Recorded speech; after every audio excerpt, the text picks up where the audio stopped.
ሰላም ጤና ይስጥልን። ተጠፋፋን አይደለ?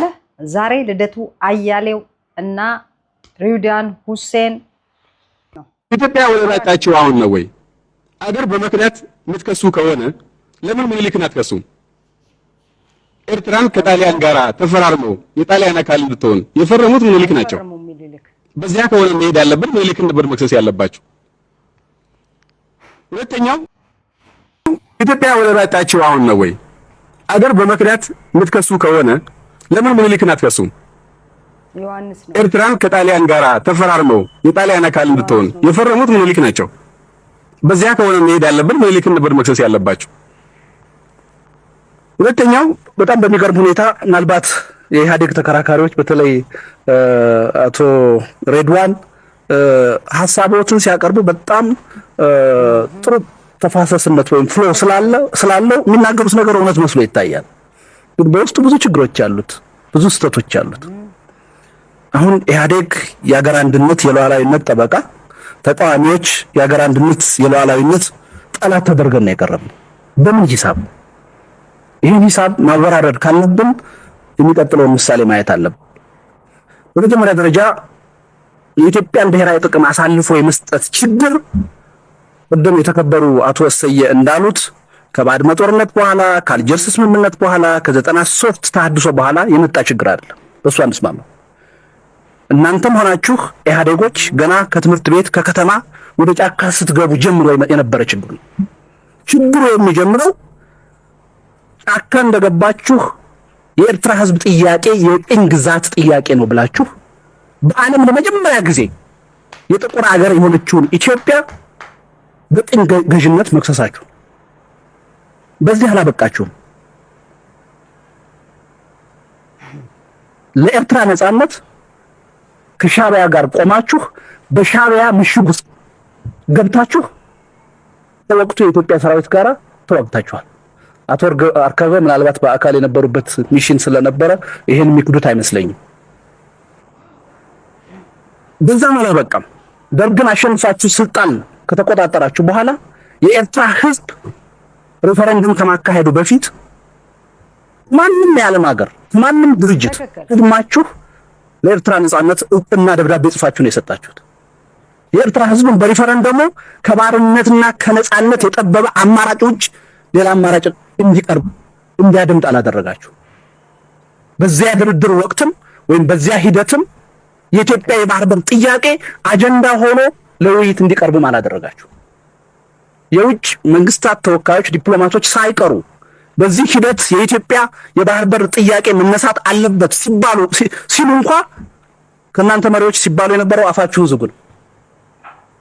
በዚህ በተዛባ ሁኔታ ታሪክ ይቅር ሊለው በማይችል መልኩ ኢትዮጵያ የባህር በሯን ካጣችም በኋላ ኢትዮጵያንና ኤርትራን በሚመለከት ያራመዳችሁት አቋም ትልቅ ስተት የነበረ ነው። ኤርትራውያኖች በኢትዮጵያ ጉዳይ ወሳኞች፣ ፈላጮች፣ ቆራጮች እንዲሆኑ ነው ያደረጋችሁት። በዛ የሁለት ሀገር ግንኙነት ሳይሆን የሁለት ድርጅት ግንኙነት አካሄድ በባድመ ጦርነት እንዲፈነዳና ምናልባትም በ30 ዓመቱ ጦርነት ከሞተው ህዝብ በግማሽ የሚያክል ህዝብ ባድመ ላይ እንዲሞት ምክንያት ነው የሆናችሁት። ይሄ ሂደት በአጠቃላይ ሲከሰት የተከበሩ አቶ ወሰየም ኢህአዴጎችም አንድ ላይ ነበራችሁ።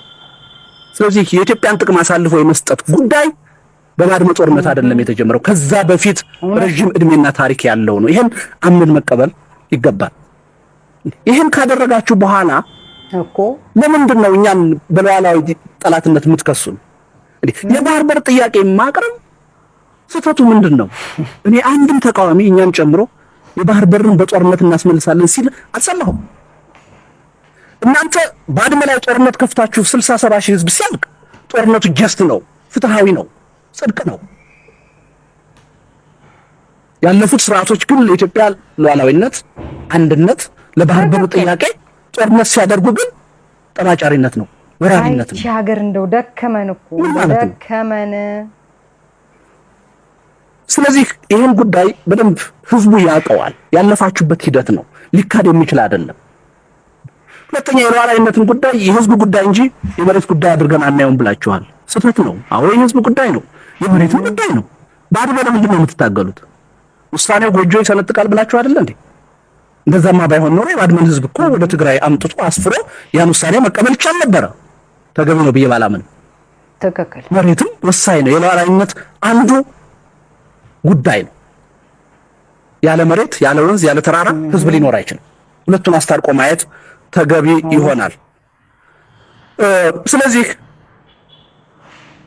የባህር በር ጥያቄ ማንሳት ወንጀልና ስህተት አይደለም። ታሪክን ብታውቁ መለስ ብላችሁ ይህን ጥያቄ ማንሳት ስህተት የሚሆንበት ምንም ምክንያት የለም። ታሪክን ካወቃችሁ በ1890 አካባቢ ኤሪትሪያ በኢጣሊያ ከተያዘች በኋላ በመጥፎ የታሪክ አጋጣሚ ኢትዮጵያ የባህር በሯን አጣች። ያለፉት ትውልዶች ግን ኢትዮጵያ የባህር በሯን አታለችና አንድ ጊዜ እጃችን አጣጥፈን እንቀመጥ አላሉ። ለ60 ዓመት ኤሪትሪያ ከኢትዮጵያ ከተነጠለች በኋላ ኢትዮጵያ የባህር በር ካጣች በኋላ ከሁለተኛው ዓለም ጦርነት በኋላ ከፍተኛ የሆነ የዲፕሎማሲ ትግል ተደርጎ በጥሩ የታሪክ አጋጣሚ ኢትዮጵያና ኤርትራ አንድ መሆን ችለዋል። ኢትዮጵያ የባህር በር ማግኘት ትችላለች። እንደገና ከ30 ዓመት ጦርነት በኋላ በመጥፎ የታሪክ አጋጣሚ 83 ዓመተ ምህረት እናንተ ስልጣን ስትይዙ ኤሪትሪያ ተገንጥላለች፣ ኢትዮጵያ የባህር በር አጣለች። ታዲያ መጪው ትውልድ ለምንድነው ተስፋ የሚቆርጠው?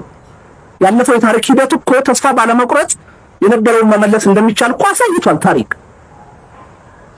ነገ ከነገ ወዲያ በጥሩ የታሪክ አጋጣሚ በኢትዮጵያም በኤርትራም ጥሩ መንግስታት ለሀገር የሚቆረቆሩ ለህዝብ አንድነት የሚቆሙ ሲፈጠሩ እኮ ሁለቱ ህዝቦች አንድ ይሆናሉ። ኢትዮጵያ የባህር በር እኮ ታገኛለች። ይሄን ትግል በሰላማዊ ትግል ማድረግ ስህተት ወንጀል የሚሆነው ለምንድን ነው? የባድመ ጉዳይ ሲነሳ ትልቅ የሉዓላዊነት ጥያቄ ተደርጎ የሚነሳው፣ የባህር በር ጥያቄ ሲነሳ ትልቅ ወንጀልና ኃጢአት ተደርጎ የሚነሳው ለምንድን ነው? ትክክል እኮ አይደለም። እኛ ሁሉ ለይተን ነው የምናየው። በባድመ ጉዳይ ደግፈናል ኢህአዴግን፣ በጦርነቱ ሂደት በሶማሌ ጉዳይ ኢህአዴግን ደግፈናል። ምክንያቱም ድርጅትንና አገርን ለአይተን ለደቂቃ ይቀራል ለአይተን ነው የምናየው። ስለዚህ በዚህ ደረጃ ያለውን የተንሻፈፈ አቋማችሁን ማስተካከል የሚጠበቅ ይመስለኛል። ክርክሩ የኢኮኖሚ ስላልሆነ በሊበራሊዝም ያነሳችሁን ጉዳይ አልፈዋለሁ። በጣም የተፋለሰ የተሳሳተ ነው። 1/3 የሚሆነውን የመንግስት በጀት የምትደግፉት ሊበራል ዲሞክራሲ ከሚያራምዱ መንግስታት ነው። አሁን እዚህ ግን ትከሳላችሁ። አንፈልግም ለምን አትሉም? ይሄ ኩራት ካለ በውስጣችሁ እኛ እስኪድ አይመስለኝም። ሶማሌን በሚመለከት ከመድረክ የተራመደው አቋም ስህተት ነው። አንደኛ እዛ አካባቢ የነበረው የኢትዮጵያ አደጋ በመረጃነት የተገለጸልን በኢህአዴግ ብቻ አይደለም፣ ዩኤን ባቋቋመው ኮሚቴ ነው። 10 የሚደርሱ ከሶማሌ ጋር ድንበርተኛ ያልሆኑ አገሮች በዛ ውስጥ ተሳትፎ አድርገዋል። በመጨረሻ አክራሪው ኃይል በኢትዮጵያ ላይ ጂሃድ ጦርነት አውጇል። ኦጋዴንን ክሌም አድርጓል። ዓለም አቀፍ እውቅና ያገኘውን የሽግግር መንግስት ለመደምሰስ ጥረት አድርጓል። የኤርትራ እጅ በከፍተኛ ደረጃ ግልጽ በሆነ ሁኔታ ታይቷል። ይህን ጉዳይ መደገፍ ነበረባችሁ። ታሪካዊ ስህተት ነው የሰራችሁት፣ ድርጅትንና አገርን መለየት ስላልቻላችሁ። ይህን አጣሞ ማቅረብ ተገቢ አይመስለንም በእኛ በኩል። በሊበራሊዝም ጉዳይ ሌላው በሽብርተኝነት ጉዳይ የተነሳ ጉዳይ አለ። በምን ሂሳብ ነው? ይሄን መድረክ በደንብ መመለስ አለበት። ሽብርተኝነትን መዋጋትና የኢትዮጵያን ሙስሊሞች ማስከፋት ምንድነው የሚያያይዘው? ሙስሊሙ ህብረተሰብ እኮ ሽብርተኝነትን እኮ ይዋጋል እኮ። ሽብርተኝነት እኮ በእስልምና ሃይማኖት በቁርአን እኮ ድጋፍ የለውም። ስለዚህ የኢትዮጵያ ህዝብ ማን ጥርት ያለ መንግስትንና ድርጅትን ለይቶ የሚያይ የውጭ ጉዳይ ፖሊሲ እንዳለው በዚህ ሂደት ያየ ይመስለናል። ስለዚህ በሁለቱም አካባቢ እየቀረበ ያለው ጽንፈኛ አቋም ትክክል ነው ብለን አናምንም። የኢትዮጵያን ብሔራዊ ጥቅም ያስከብራል ብለን አናምንም። ኢህአዴጎች እኮ ኢትዮጵያዊነት እኮ ዕዳ ሆኖባችሁ እኮ ነው የኖረው። መጀመሪያ ብሔረሰባዊ ማንነታችሁን አስቀድማችሁ ኢትዮጵያዊ ለመሆን እኮ እንደራደር አይደለም ነው የምትሉት። ኢዴፓ የተመደበለትን ሰዓት ጨርሷል። እንግሊዝና ግብጽ የተፈራረሙበት ኤርትራን በተመለከተ እንግዲህ ዊሊያም ሄዌት ትሪቲ ይባላል። እዚህ ጋር የምታዩት ነው። ጎግል ላይ ደግሞ ዊሊያም ሄዌት ትሪቲ ብላችሁ ብትፈልጉት በዮሐንስ 4ኛና በግብጾች መካከል በእንግሊዝ ሸምጋይነት አፈራራሚነት የተደረገ ስምምነት ነው። አጼ ሚኒሊክ በወቅቱ የኢትዮጵያ ንጉስ እንኳን አልነበሩም። በ1884 ነው በፈረንጆች ስምምነቱ የተደረገው። አጼ ሚኒሊክ የሸዋ ንጉስ ነበሩ በወቅቱ ማለት ነው። እንግዲህ ይሄ የሚያስጠይቅም ከሆነ የሚያስጠይቀው አጼ ዮሐንስን ነው።